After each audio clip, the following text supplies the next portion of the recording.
একবার দৈত্যদের সঙ্গে যুদ্ধ করে দৈত্যদেরকে পরাজিত করে দেবরাজ ইন্দ্র খুব গর্বিত যে আমি তো দৈত্যদেরকে পরাজিত করেছি।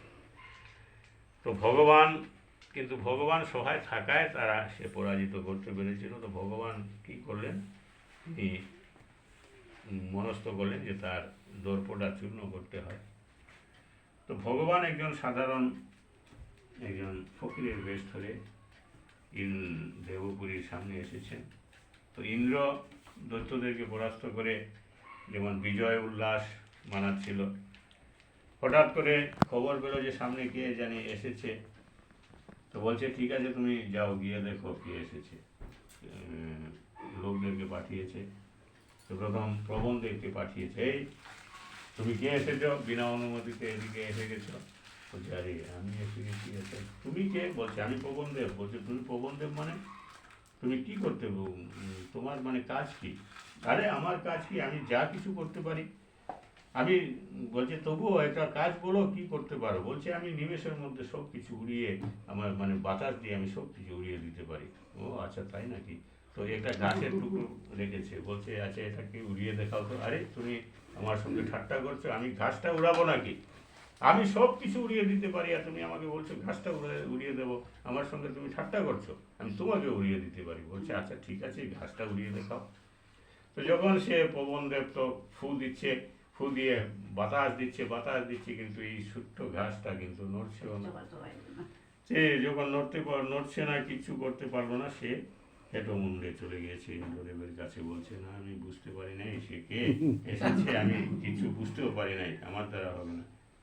আবার অগ্নিদেবকে পাঠিয়েছে, যাও তুমি গিয়ে দেখে আসো কে এসেছে।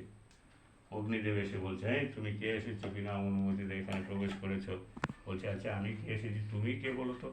বলছে আমি অগ্নিদেব।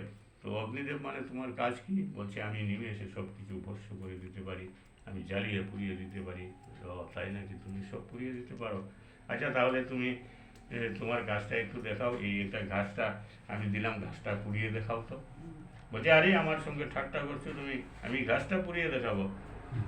আমি সব কিছু পুড়িয়ে দিতে পারি আর তুমি বলছো আমি গাছটা পোড়াবো? আমি আমি কি সাধারণ লোক নাকি আমাকে গাছ পোড়াতে বলছো? সেটা হবে না। বলছে আচ্ছা ঘাসটা পুড়িয়ে দেখাও। তো বলছে ঠিক আছে আমি দেখাচ্ছি। তো আগুন দিয়ে ফু দিয়ে আগুন দিচ্ছে, কিচ্ছু হচ্ছে না গাছটা। তখন যখন কিচ্ছু করতে পারলো না সে হেঁটো মুন্ডে, বলছে সে হেঁটো মুন্ডে সেও চলে গেছে ইন্দ্রদেবের কাছে, গিয়ে বলছে যে প্রভু আমার দ্বারা তো হলো না। তখন এইভাবে আরও কয়েকটি পরীক্ষা করার পর সংক্ষেপে বলছি, তো ইন্দ্রদেব যখন এসে জিজ্ঞাসা করছেন যে হে প্রভু তুমি কে, ইন্দ্রদেব বুঝতে পেরেছে যে তিনি তো সাধারণ নন। তখনই বলছে আমি হচ্ছি ভগবান শ্রীকৃষ্ণ, আমি নারায়ণ। তোমার যে তুমি যে অহংকার করেছিলে সেই অহংকার চূর্ণ করার জন্য আমি এসেছি। বলছে অহংকার হয়ে গেছে। তো তিনি তখন ইন্দ্রদেব বুঝতে পারলেন যে ভগবানের ইচ্ছা ব্যতীত, নারায়ণের ইচ্ছা ব্যতীত একটা ঘাসের পাতাও নড়ে না, একটা ঘাসও নড়তে পারে না, জ্বলতেও পারে না, কিচ্ছু হতে পারে না। তাই ভগবান যে যেভাবে চায়, কেউ পাপ কার্য করতে চায় ভগবান তথাস্তু বলে তাকে পাপ কার্য করিয়ে দেয়। করিয়ে দিলাম, তোমার ইচ্ছা, আমি তোমাকে জ্ঞান দিয়েছি, বুদ্ধি দিয়েছি, আমাদের সকলকে জ্ঞান দিয়েছেন, বুদ্ধি দিয়েছেন। সেই বুদ্ধির দ্বারা আমরা সৎ পথ কোনটা সেটা বেছে আমাদের চলতে হবে। আমরা যদি অসৎ পথে চলি ভগবান কিন্তু বাধা দেবেন না। তিনি এই পৃথিবী নিয়ে খেলছেন, আমাদেরকে নিয়ে খেলা করছে যে তোকে আমি বুদ্ধি দিলাম, তুই তোর বুদ্ধির গুণে তুই কিছু করে দেখা, যা কিছু করবি তাই হবে। এভাবে আমাদেরকে জ্ঞান বুদ্ধি দিয়েছেন, আমরা যেন সৎ পথে চলতে পারি। সৎ পথে যদি চলি আমরা সৎ হব, উন্নতির দিকে যাব, আর যদি অসৎ পথে চলি আমরা অবনতির দিকে যাব। আর এই মানব জন্ম, দুর্লভ মানব জন্ম আমরা যে পেয়েছি, এই মানব জন্মকে যদি আমরা সুব্যবহার করতে পারি তাহলেই ভালো। আর যদি দুর্ব্যবহার করি আবার আমাদের 84 লক্ষ জমিতে ফিরে যেতে হবে। আর মানব জন্ম ছাড়া কিন্তু এই জীবনের উদ্ধার নেই।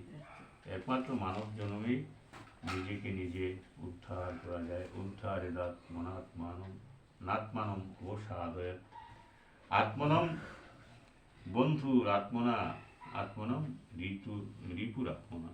এটা গীতারই একটা শ্লোক পড়ে আমরা পাবো। বলছেন যে আত্মনম আত্মনা উদ্ধারে আমাদের নিজের আত্মাকে নিজেকেই নিজে উদ্ধার হতে হবে। আত্মনম আত্মনা, আত্মনা মানে নিজের আত্মাকে নিজেই উদ্ধার করতে হবে। নাত্মানম অবসাদয়ত, আমার আত্মাকে যদি আমরা মানে অধপতিত করি, সেটা যেন আমরা না করি। তো বলছেন যে এই আত্মাই আত্মার বন্ধু, আর আত্মাই হচ্ছে আত্মার শত্রু। কিভাবে শত্রু? আত্মা যদি আত্মাকে কুপথে চালিত করে, আত্মাই হচ্ছে আত্মার শত্রু।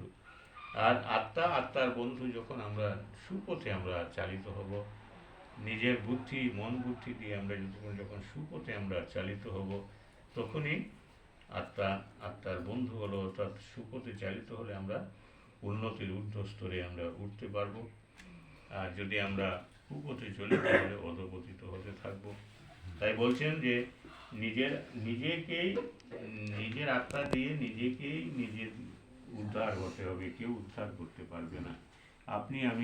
আপনি বা অন্য কেউ আমাকে কিন্তু উদ্ধার করতে পারবেন না, আর আপনাকেও আমরা কেউ উদ্ধার করতে পারবো না যদি নিজেকে উদ্ধার করতে হয়। অর্থাৎ নিজে সব কিছু জেনে বুঝে এই হরিসভাতে আসার মানে হলো, যতক্ষণ আমরা যা কিছুই আমরা শ্রবণ করি একটু আধটু, যারা আমরা শ্রবণ নাও করি তবু হরিসভাতে আসলে একটা মনটা অন্য পথে যায় না। তো যারা আমরা যদি মনোযোগের সহিত আমরা শ্রবণ করি এবং আমরা নিজেকে উদ্ধার করার জন্য চেষ্টা করি, তাহলে আমরা নিশ্চয়ই উদ্ধার হব। যেভাবে এই ধুন্ধুকারী উপাখ্যান, ধুন্ধুকারী আর গোকর্ণ যে ছিল, তো ধুন্ধুকারী